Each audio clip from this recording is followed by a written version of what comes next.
I have something extremely valuable here. This was the camera that I was wearing on the river today.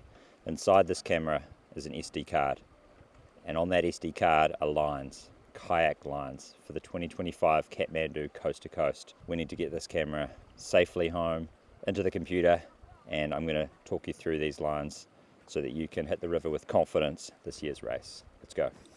All right, team, here we go. Coast to Coast 2025. I'm Sam Milne from Canterbury Kayaking, and I'm going to show you all of my recommended lines down the racecourse this year. I've been guiding and coaching on this river since 2012, and this is one of the lowest years that I've ever seen, but it's been pretty interesting to watch, and it's made for some exciting lines down the racecourse, as you'll soon see. Here's the best line through Rock Garden 1. Stay as far right as possible and paddle hard. Keep yourself away from those rocks on the left at the entrance to Rock Garden 1, and then make your way right. You have to look around and spot dozens of rocks. I suggest that you take a line to the right where the additional channel is coming in from the right. Angle of nose right, and then you're looking to make your way left soon. So you prepare yourself for a sprint left. Just after this rock, get the power on and zip left.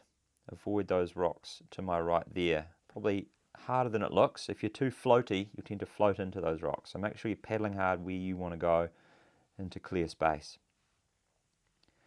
I thought I'd include this gravel chute at 8 kilometres.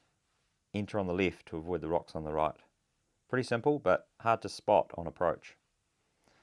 Immediately after that, you've got a dead cow laying on the bank where my nose of the boat is pointing now.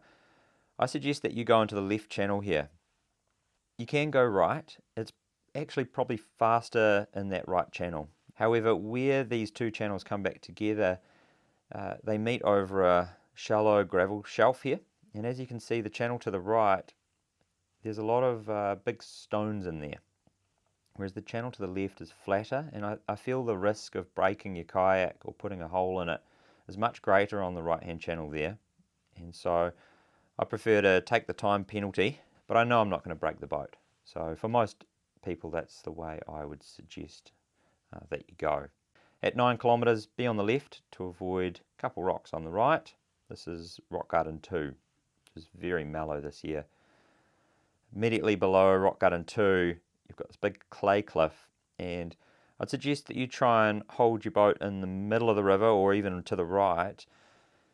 Where that wave is on the left, there's a rock under there, and it's best not to ride over the top of that so you don't clip the boat on a rock.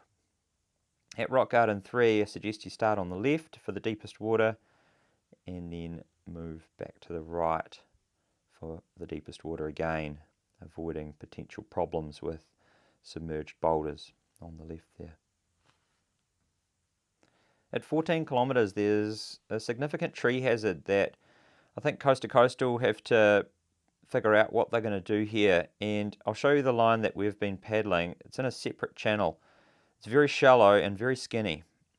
Fine if you're with a small team and there's not too many of you, but with hundreds of kayakers trying to get through that space all at the same time, I think Coast to Coast is going to have to figure out a strategy to keep everyone safe and just encourage everyone to respect whatever the Coast to Coast safety team decides to implement there. Then we've got Gooseberry Rock Garden at about the 15 kilometre mark.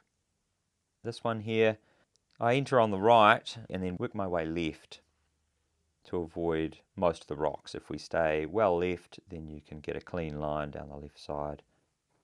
I'd like to congratulate everyone who's racing this year for making it this far in the process. I know it's a cliche to say, but making it to the start line is really the biggest achievement, and race day, I feel should be a celebration day, of all that you have already achieved.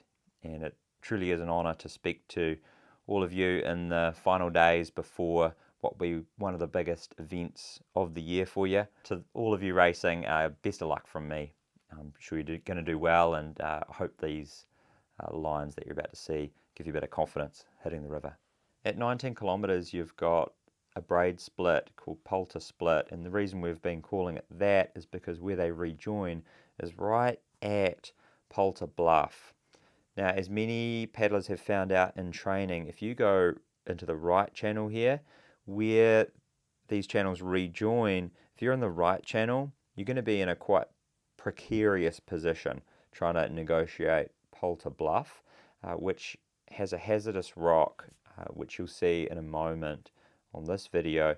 Being in the left channel allows you to get a really good position on Poulter bluff and have a safe line through the eddy, whereas the right side sort of feeds you straight at an undercut rock. So I would hope Coast to Coast gets everyone in this channel here, and off to the right you can see that right hand channel now coming and rejoining, going straight at the bluff.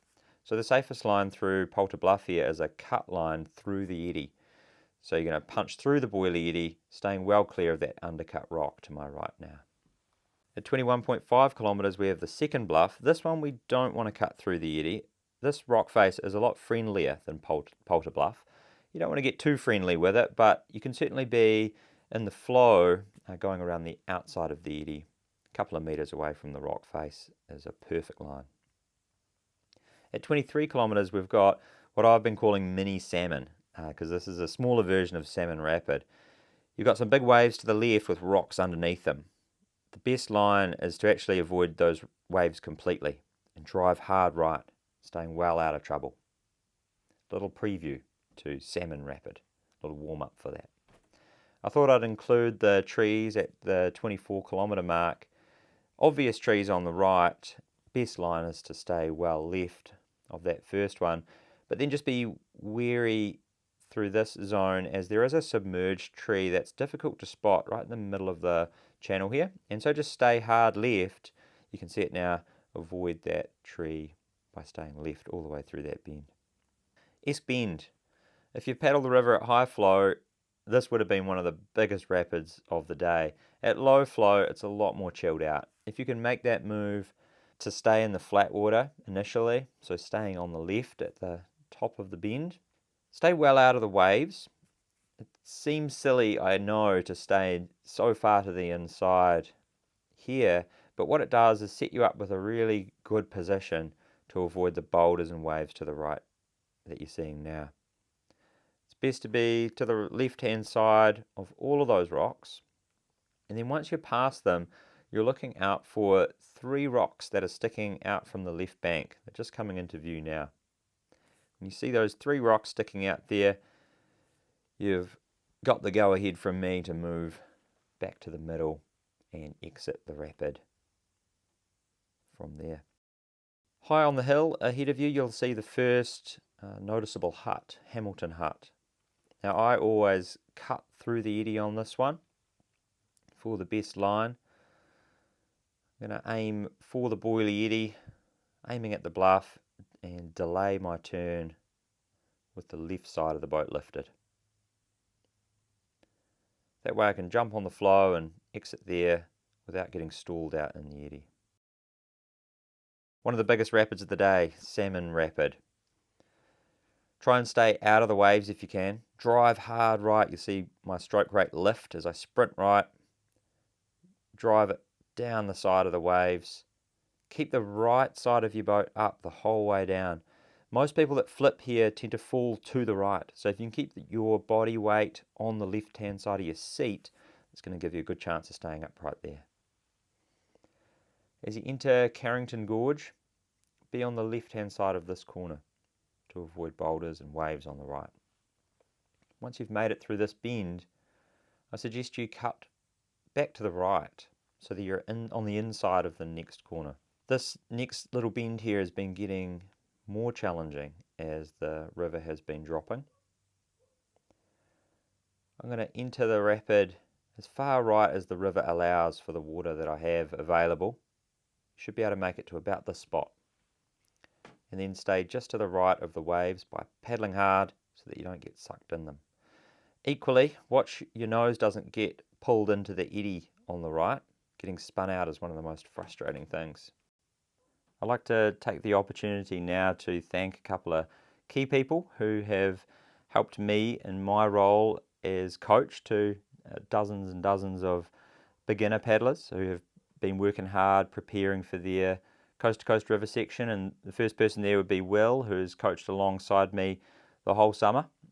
You know, I think there'll be a lot of paddlers out there who would be just as thankful to Will as they are to me. And I think, Will, you've had a huge positive impact on a lot of people's paddling and confidence on the river, and I think you should be acknowledged. So I want to see a few comments in the comment section of this video for Will, who's been a huge help to a lot of people this summer. Also Peter, who drove all our shuttles for the Waimak Gorge this year. A lot of time in a vehicle. Thanks a lot, Peter. Really appreciate it, mate. And also Flow Kayaks and River Ninja Kayak Rentals for supplying us boats to use for the summer. And of course my wife Liz. You know, I've been away from home on the river a lot this year, and without your love and support this wouldn't be possible. So thank you for allowing me to continue doing my dream job. The Carrington Boils is what I've been calling this zone. This has been interesting to watch as the river level has dropped so much over the summer. It's created an island in the middle of this gorge, and most of the water is falling away to the right into these little pools, creating cauldrons of white water. If you push left as far as you can actually sneak around these, staying out of trouble.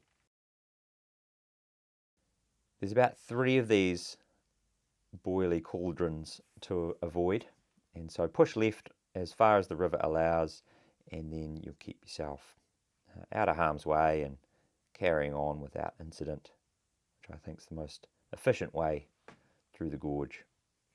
Then we have an S-bend at the 33 kilometre mark. Best line through here is a flow line around the outside with the left side of the boat raised. Trickier than it looks, that one. At about 34 kilometres, you've got Hamilton Rapid. The classic line is to stay as hard left as possible, but now the river is so low that you'll see about halfway down the rapid you are blocked by a rock that sticks out, creating what we call a lateral wave that shoots you back to the middle of the rapid. So I think people should be prepared to paddle through the waves at the moment. Makes for the best photo anyway. There'll be photographers here, so at the bottom of the rapid, get in the waves and hang on.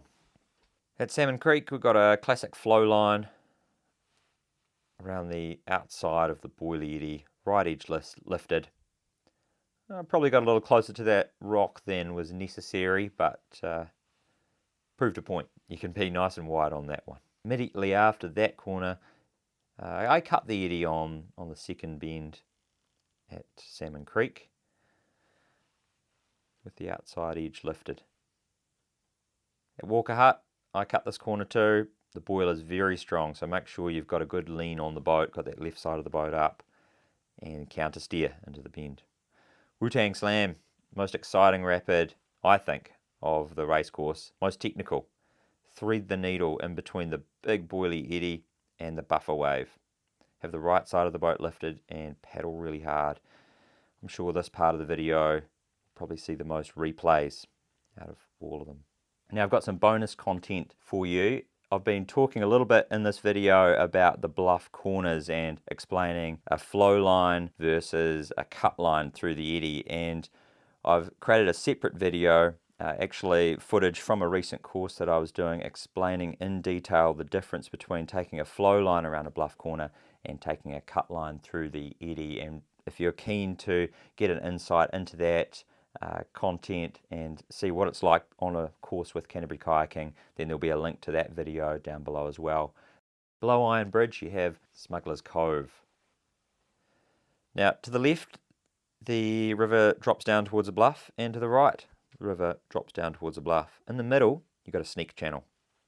If you don't know it's here, you probably end up going down towards that bluff on the left, and it's trickier than it looks, and I've seen a few near capsizes there, so I suggest that you take this middle channel and sneak down here for no risk of an unnecessary swim. At Horseshoe Bend, get up close to the rock and ride the flow around with the right edge up. Big boily eddy there you don't really need to mess with.